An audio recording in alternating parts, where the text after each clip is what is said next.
From deep in the heart of Texas, it's On Second Thought, powered by Hook'em.com. Hosted since 2016 by your favorite sports columnists, Cedric Golden of the Austin American-Statesman and Kirk Bohls of the Houston Chronicle.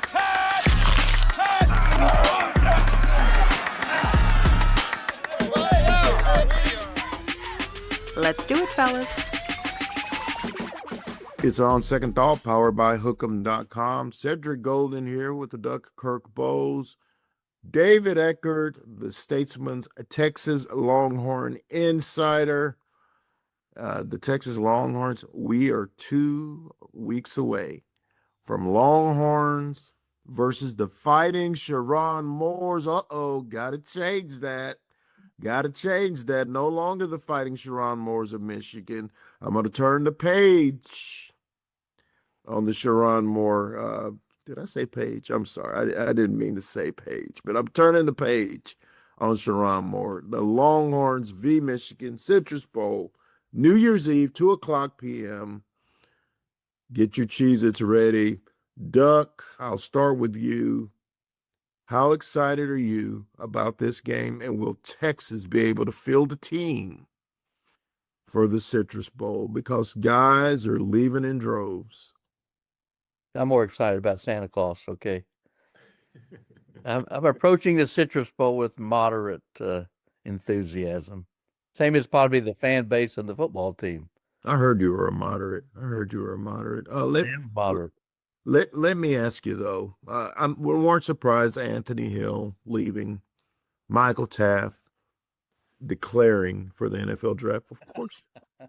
You've been in college for 9 years. Where else are you going to go? Yeah. The one that got me, and David, you can weigh in here, Liona Lefau, the true embodiment of the Sarkisian culture in the portal. That one hit me hard. I couldn't believe that one. What was your reaction to that, Duck? And then you, David. Well, I brought it up at our last press conference. So if he could maybe declare for the draft, more than the portal. And everybody scoffed at me like, oh, come on, he's not leaving. They go, come on, you don't know what these guys are thinking. To me, he was low on the totem pole financial structure probably. When you've got Ann Hill and Arch and Colin Simmons and D. Moore, another one who was a surprise, there's not enough money to go around for everybody. So I think he'd probably go into a higher bidder and maybe didn't feel like he was being appreciated enough because he was a very strong player. And now that they're without linebackers, I think you and Eck may be suiting up at linebacker against Michigan. So that was it. That was a surprise. It shouldn't be a shock, just because that's the climate we're in right now. What say you, Dave? Get me a neck roll, and I'm all good. Yeah, I hate those. I think Liona Lefau is going to be playing for the BYU Cougars. Is what I think. He was on their sideline during the Big 12 title game. I don't know if anybody else caught that, but that's why he's the Longhorn insider, Duck. I sure didn't catch that because I didn't watch that game. I was babysitting my grandkids, so I was watching it sort of. Yeah. No, I mean, look, it's a loss for Texas for sure. Right. I mean, I think that's a position now that they got to go get somebody, right? I mean, I like Ty Anthony Smith, but like after that, I mean, there's just no depth there. And, I mean, linebacker to me is a position where you value experience, and there's really not that much of that. So I think that's added to the list for guys that they're for positions that Sarkisian's got to go make something happen. Yeah. Hello, Tyler Atkinson. Linebacker recruit. Yeah. Can he play? Can he play that fast? Can they get him ready in 2 weeks? But yeah, that's a hole. What do you think, Sid? Yeah, you got to look at Tyler.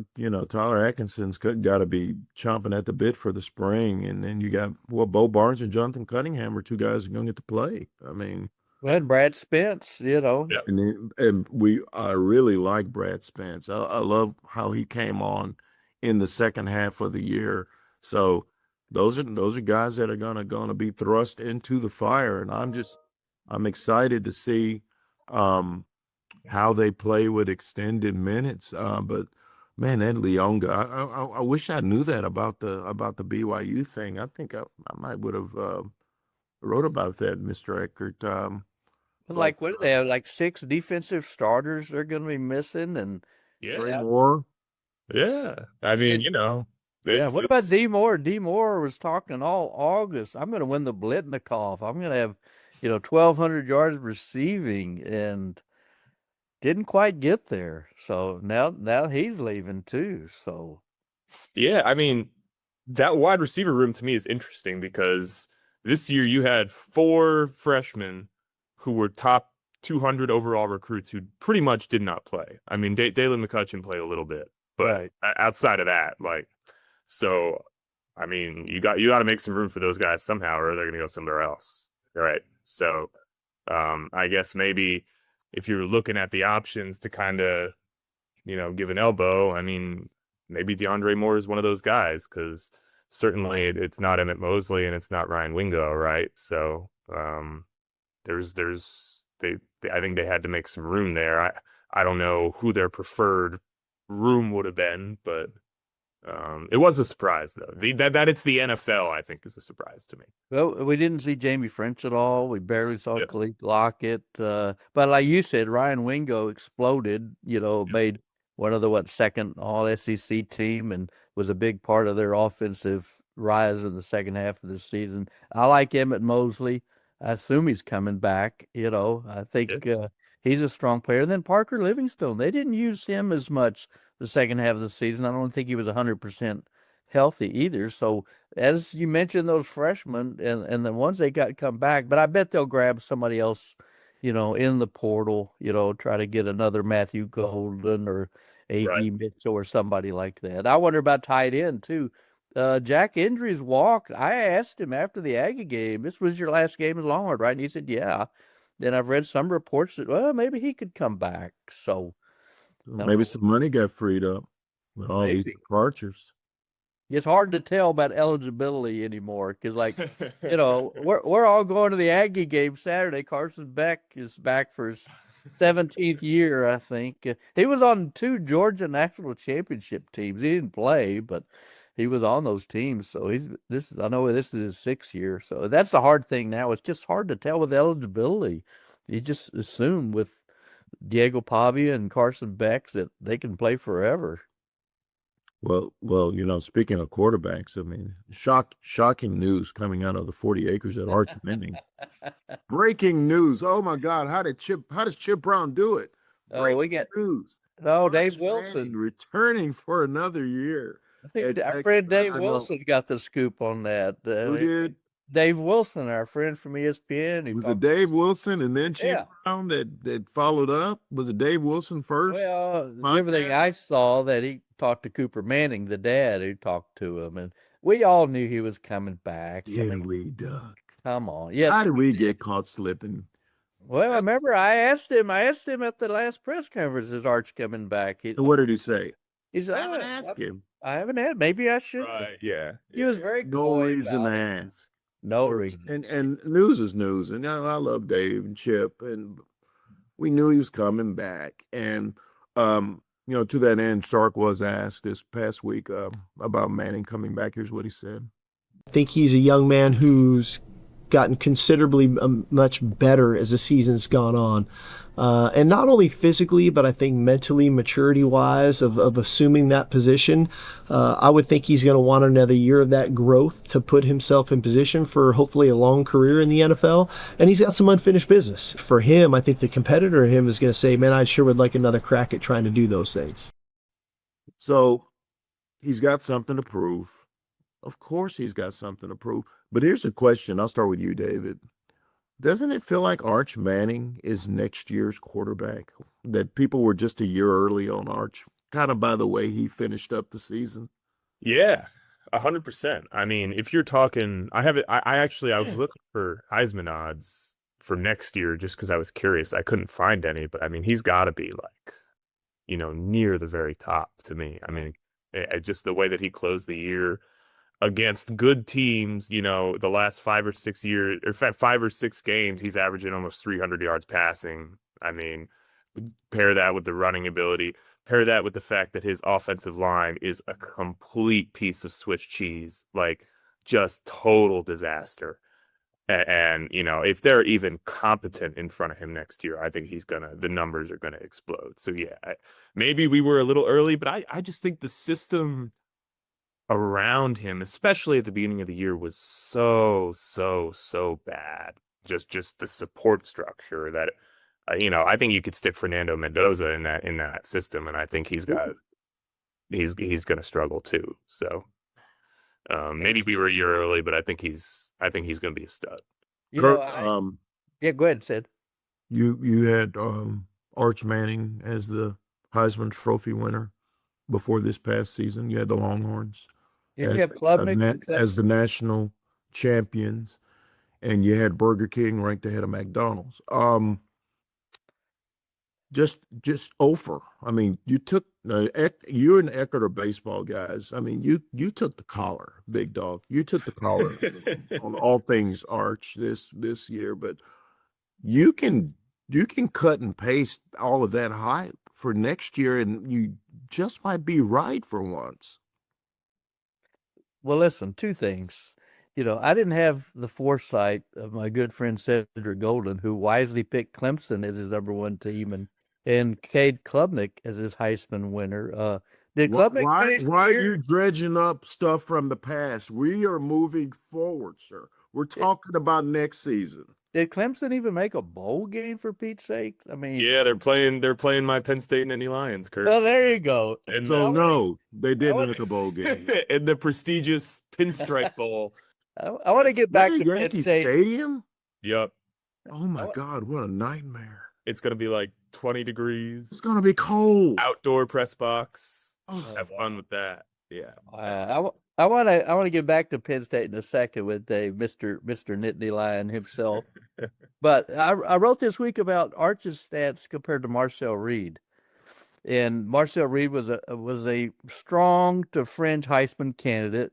I think if he'd have beaten Texas, he might have been in New York. Maybe ahead of Jeremiah Love for Notre Dame, maybe. But Arch had 10 more yards passing. He had one fewer touchdown than Marcel Reed. Marcel Reed had 10 interceptions to Arch's 7. So, perception and reality can often be two different things, as we all know. So I agree with you, David. I think he'll be the Heisman favorite, up there with, C.J. Carr, the Notre Dame quarterback, maybe Bryce Underwood, the Michigan quarterback, somebody at LSU, whoever Lane Kiffin deems most valuable. So I think that could happen. But then I want to get to Penn State. Your thoughts on that? The hire of Matt Campbell, the weirdest coaching cycle ever. Are you happy that Matt Campbell's coaching the Lions? Yeah, I think it's a decent hire. I think they fell butt backwards into it, to keep the PG on here. That was as disastrous as a coaching search as you could possibly execute. But I think he'll do good. I mean, he's done more with less for a long time, and now he has a chance to go get some real talent, and I'm excited to see what he does with that. So I think he'll be fine. I don't think they're going to win a national championship with him or anything, but they'll win some games. Well, that's the one thing I worry about. He's a great underdog coach, Right? And Iowa State was a perpetual underdog, but when he's the favorite, like he was this year, they didn't show up. So I worry about that. And if you say that you're not going to win a national championship, but he's a good hire, well, keep James Franklin. He was the essence of winning big without a national title. So we talked about this, Kirk, that he stayed too long at Ames, and that those big jobs were passing him by. But somehow he ends up at a blue blood, and good for him. We like Matt Campbell. Yeah, we have a good dealings with him a good coach over the years. He's a tremendous good guy, and they needed a good PR hire. Oh yeah, yes, they need a PR hire. So, what do we see before we turn the page to the Aggies? What do we see going down? How much do you think Arch will play in Orlando, Duck? Will KJ and will KJ get a look? Will Matthew get a look? How important is it to win that 10th game as opposed to getting ready for next season? I think it's important. I think, they really want to win double-digit games this year to keep that streak alive. But to your question, which is a very good one, said, I'd love to see KJ Lacey play some in this game. I think that's paramount, but you just never know when you're going to need that backup quarterback. Quinn Ewers got hurt all 3 years he was here. Arch Manning had a concussion and needed Matt Caldwell to come in to save the Mississippi State game, and so I'd love to see KJ Lacey play when the bullets are firing. So, but coaches want to win. They want to show, okay, this is an audition for next season, stuff like that. But Darrell Royal once told me when I asked him, well, who's going to win this Sun Bowl game? And he said, I don't know. Who wants to be here? And to me, that's the most telling question of all. And quite frankly, I think neither of these teams want to be there, So I don't know. By default, I guess I picked Texas because Michigan just seems in total disarray right now. I don't know how interested Michigan players are when, I don't know how many are in their portal.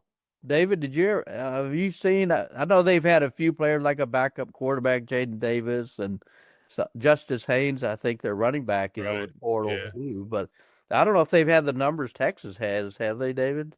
I don't think there's been a huge wave of them yet. I'm wondering, I don't know what their timeline on a hire is, but I'm wondering if they make a hire before this bowl game, if, they're going to have those conversations and there might be a flood of guys that go in, but yeah, I don't think there's a ton of guys in right now, but you got to keep in mind, I think, there's bonus structures in these guys' contracts to win this game. I mean, it's the assistant coaches. I mean, Sark gets $50,000 if Texas wins. That's not nothing too. So, well, yeah, you Put that in the cookie jar in the kitchen. So, obviously it benefits Texas financially to go win the game. So I'd be surprised if it's a game that's close, if you see anybody but Arch in there. Or maybe they build a package for KJ Lacey, but I don't know. My gut says Arch is going to play. And you think Texas wants it more? I think, yeah. I mean, they're certainly, they're certainly, there's more continuity, right? I mean, Michigan's guys are probably all wondering if there's a spot for them next year, right? Maybe that's an incentive to go out there and bust their ass because they're auditioning for whoever the new coach is going to be. And yeah, but it's hard to impress somebody you don't know who it's going to be. And tape is tape, Duck. Tape. No, I agree. No matter who's watching it. You're right. I still think they're holding out hope. Kalen DeBoer loses to Oklahoma Friday night and then goes, Alabama doesn't want me here.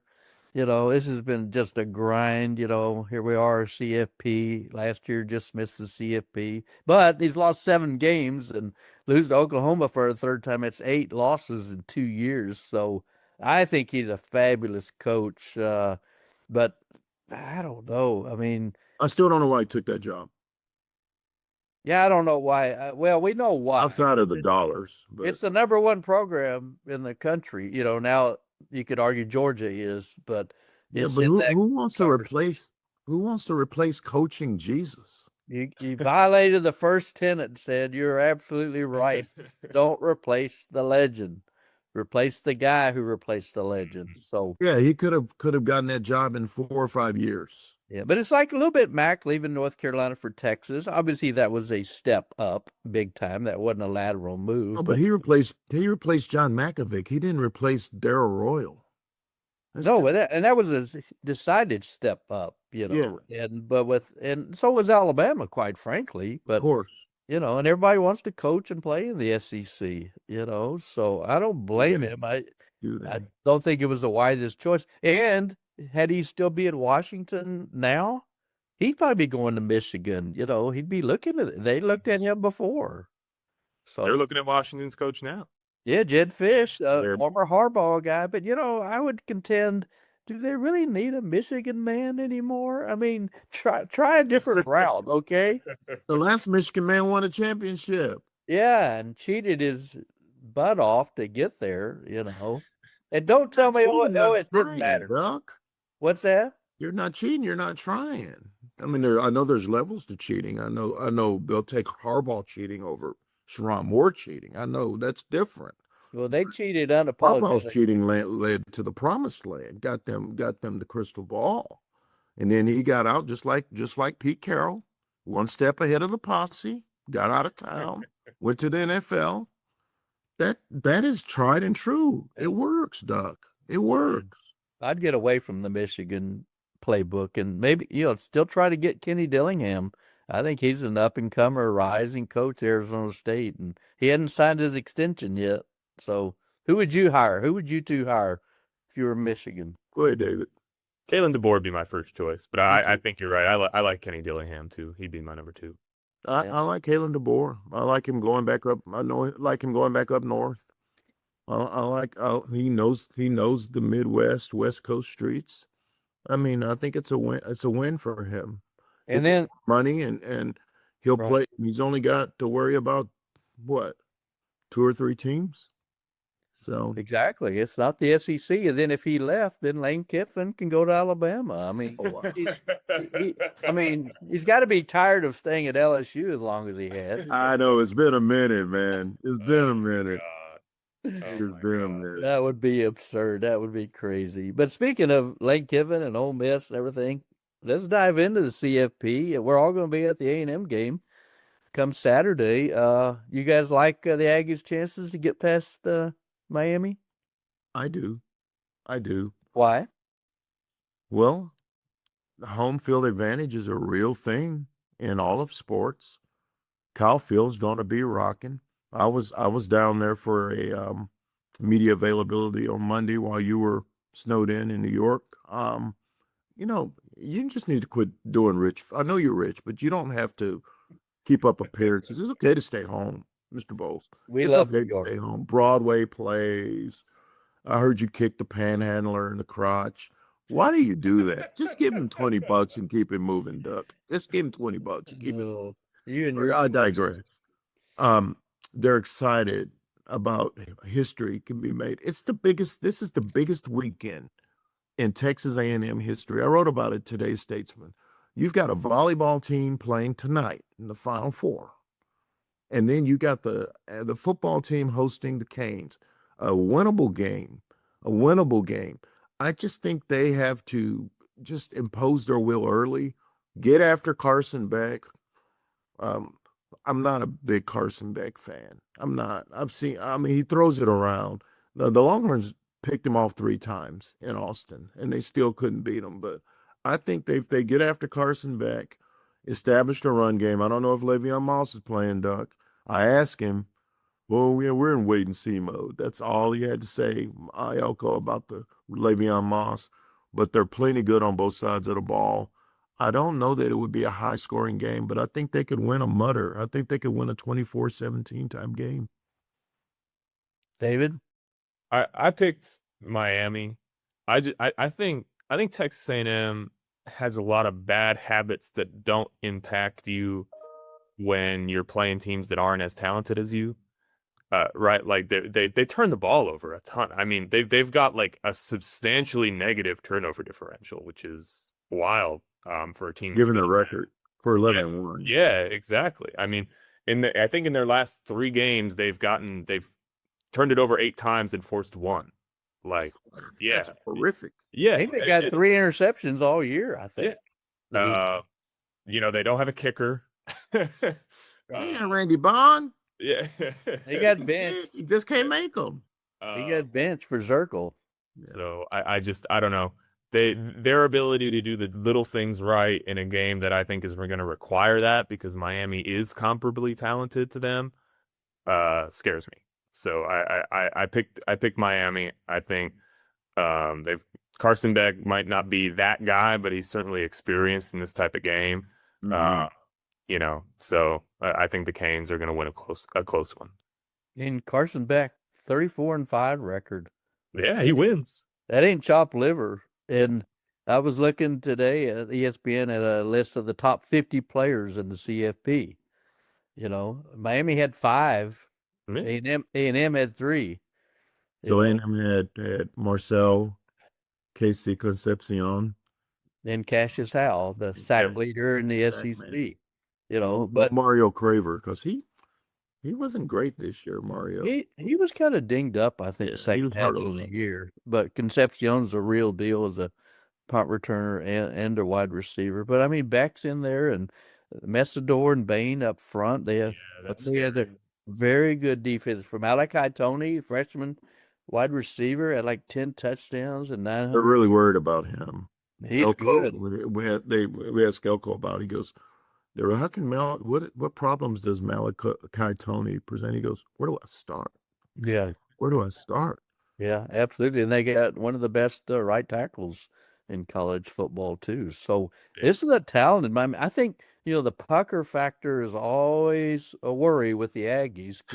They're not playing the Longhorns, Bohls. Quit bringing up old stuff. This is a new challenge. They're one of the most underachieving football programs in America. Okay, we all know. Wait a minute.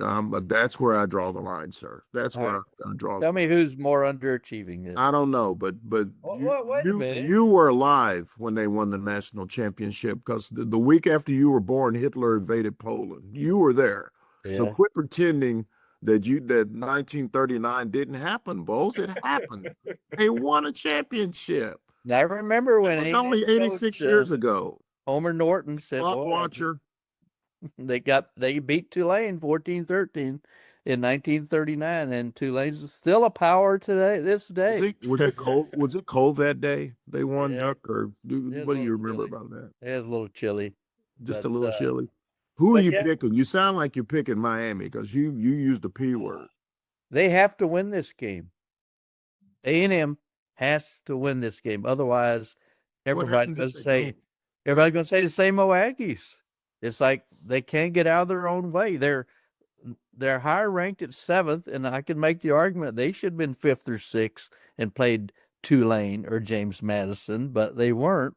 And that's just win, you lose, Doug. That could be a killer. Oh yeah, you're right, Sid. It is when you lose, and they look bad the second half against Texas. I think this first half is critical.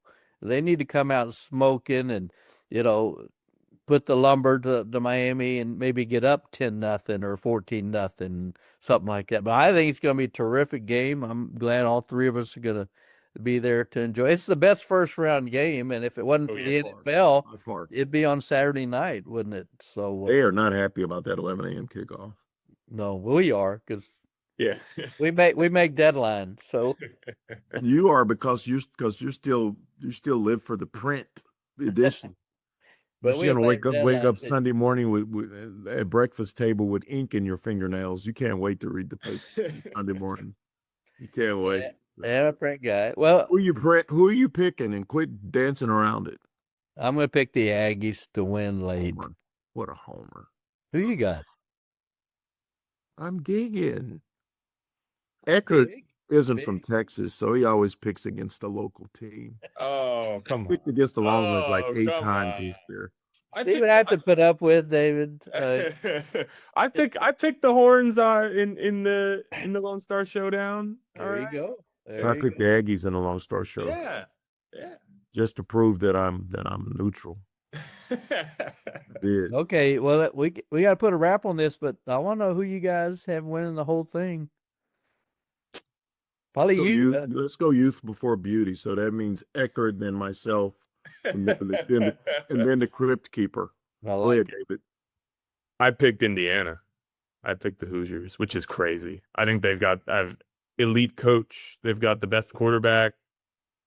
And I think their side of the bracket is substantially easier than the other side, which is really the real reason why I think I picked them. But yeah, I'll go. That's why I love that kid, because he's smart. He knows what he's talking about. Well, he balances you out. He does. He does. Yeah. My A1C when I talk to Eckert goes from like 9 to 4.5. Complete diabetic before Eckert, And then after Eckert, I can go run a marathon and eat cheesecake and still be all right. I agree with young David. I think the Hoosiers have an easy path. Like the Aggies, they're going to have to beat the number 1, 2, 3, and 4 if the Braps holds up just to make it to the championship game. I think Indiana's got the best player. My Heisman pick was right on the money. Who'd you pick, Mr. Bohls? Did you? Because I know when you pick the Heisman Trophy winner, you're always not just looking at production, but you're also looking at the person, at the character of the person that you're picking, because you hold that in true esteem. So who did you pick? I can't remember. I wrote it down here somewhere. Let me. Oh, Okay, well, I read your 9 things at the Yes. Houston Chronicle, 2,600 words. I mean, I could read the Dead Sea Scrolls faster than your Wednesday column. He picked Diego Pavia. I did. Oh man. He also picked him for Sportsman of the Year. Oh. What do you got against Diego, man? What does he have against Indiana? He's a very humble, gracious guy. I don't think he said F all the voters for the Sportsman of the Year award, so I think you're still all right for that one. Yeah, exactly. He didn't mention. He didn't separate us who voted for him from those who voted for Fernando, which was disappointing.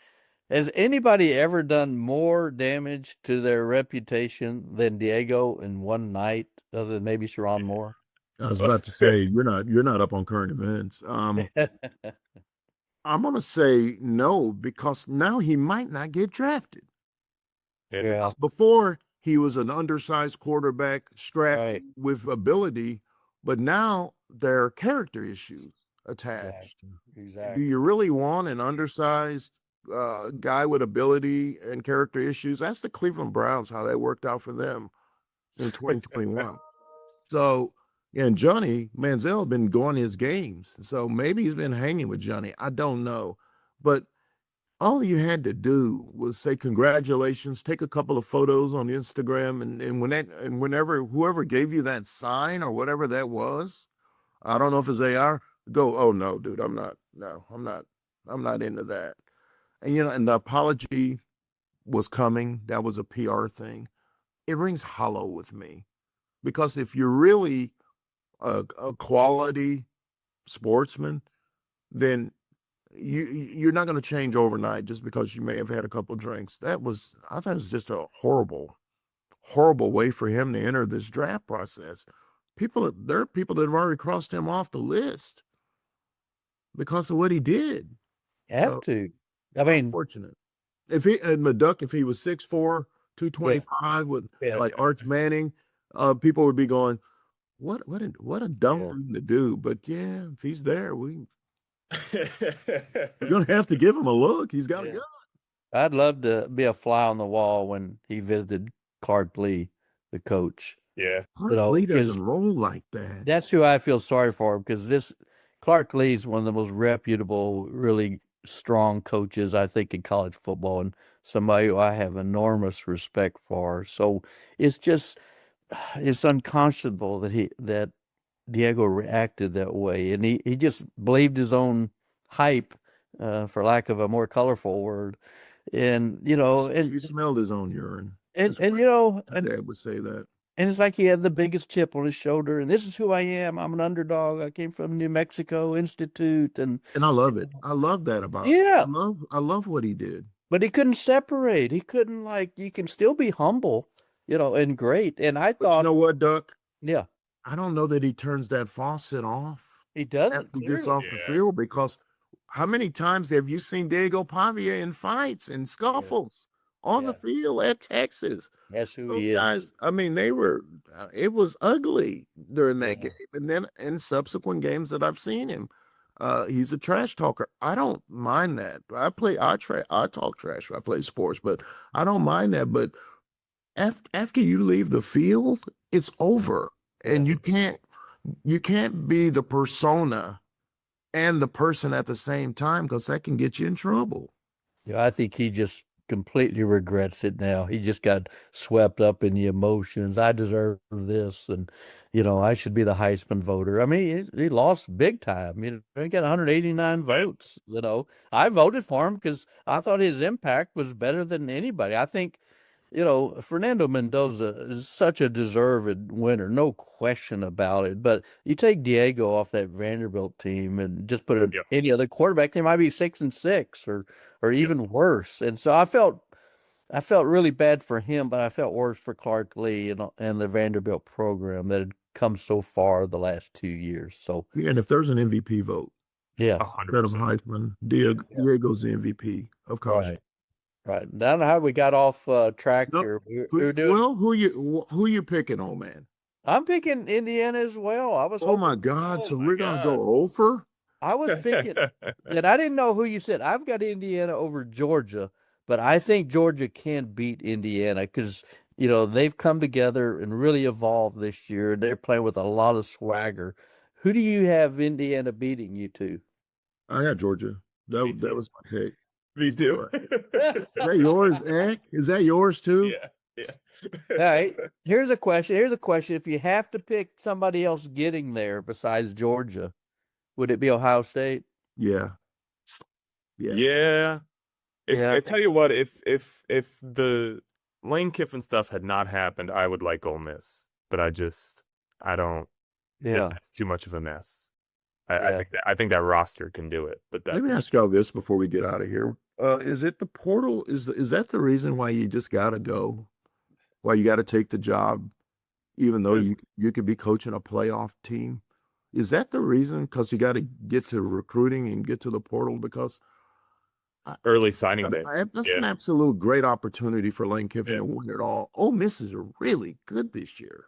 Yeah, it's early signing day is what it is. That's what it is. And I don't know how you check. I've written they ought to move signing day to August. And I don't know if that's even possible, but to have it right in the middle when teams are preparing for conference championship games and playoff spots is just unconscionable for this sport. It really saddens me that Lane Kiffin took this job.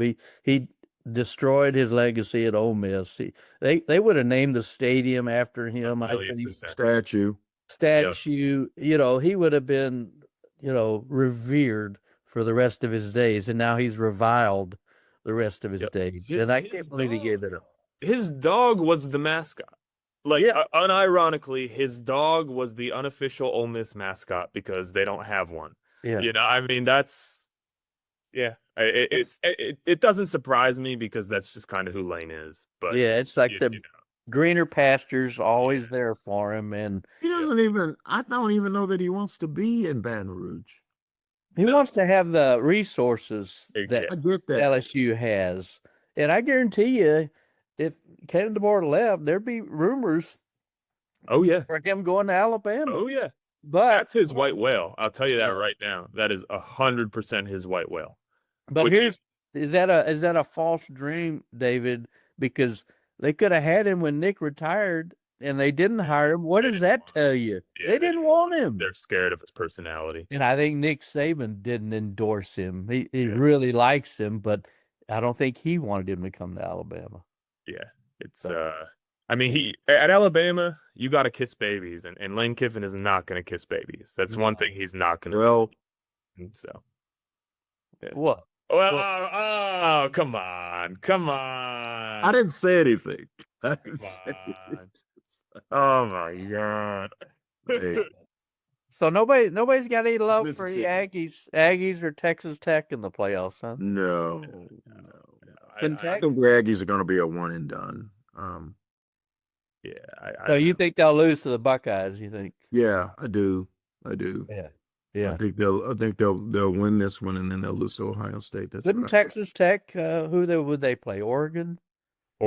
Yeah. Miami. Would that be in Miami? Orange Bowl. I don't know. That would be. Yeah. Y'all keep talking. I'll look. Yeah, they didn't want Miami to have a home game if they were to beat the Aggies. That's why they didn't send Miami to the Orange Bowl. Okay. That's why A&M would be in the Cotton Bowl. So A&M in the Cotton Bowl. Yeah. Of course, this time last year we really thought that Texas getting Ohio State and Dallas would work Yeah, to their advantage, and it Nope. didn't. Yeah. not so much. Who do you guys like Alabama over OU? I think Crimson Tide wins. Yeah. I don't think Oklahoma's a good football team. I don't think they should be in. Yeah. They're substantially fake. in my Totally. opinion. They got no offense. Yeah. You know. Yeah. But John Mateer just wasn't the answer for them. But I just, he's stunning. got another year, doesn't he, David? Yep. Yep. And that's like, I wonder if That's you're, scary. yeah, you got to make a decision there if you're Brent Venables. I mean, that's Exactly. nice. Yeah. Yeah. See, I never understood all the love for him. I just, You never understood all the love from Mateer? yeah. I mean, everybody wanted to make him Baker Mayfield, but I mean, his stats are just so average. He won a couple of games, led them on a comeback. I can't remember. I mean, the Yeah, they Auburn beat Michigan, Michigan game. but yeah, he's a gutsy guy. But I think Yeah. He's got Alabama- moxie for sure. For sure. Yeah. Yeah, Tech would go to the Orange Bowl. I was right. Yeah, I'd love to see Tech make some moves, and I mean, Texas Tech has already made its season, but A&M, you got to win one, if not more. John Mateer, just to close out that thought, he Yeah. threw for over 200 yards twice in his last 6 games. Oh, Wow. that is murderous. Yucky. That is murderous.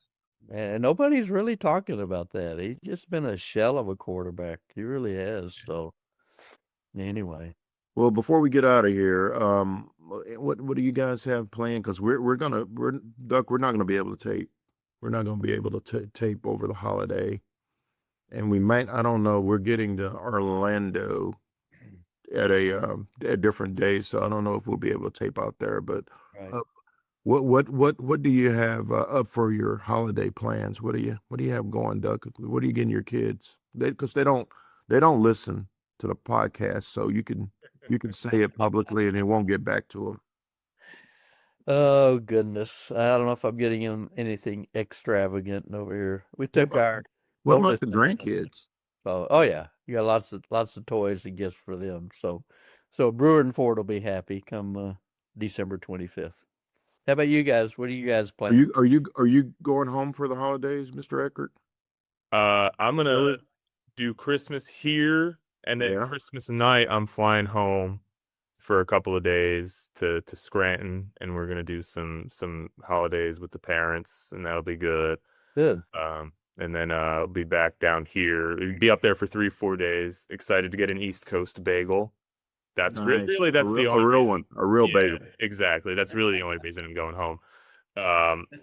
But yeah, it'll be good. It'll be low key. We always just keep it quiet, so that'll be good. What about you, Seth? I'm chilling. I'm gonna go to East Texas after the Aggie game, and for a few days, and then I'm gonna probably fly out of there to Orlando. and Nice. Come back.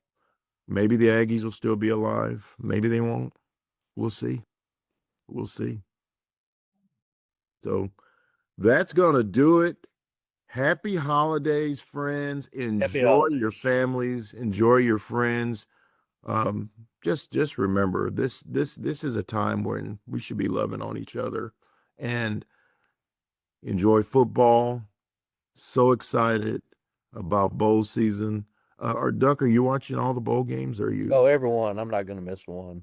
Yeah. Can't wait for the Pinstripe Bowl for Eckert's the Lions. What a nightmare. But I just might watch just because I know David Eckert. Thanks for joining us. Check out Kirk Bohls' stuff on HoustonChronicle.com.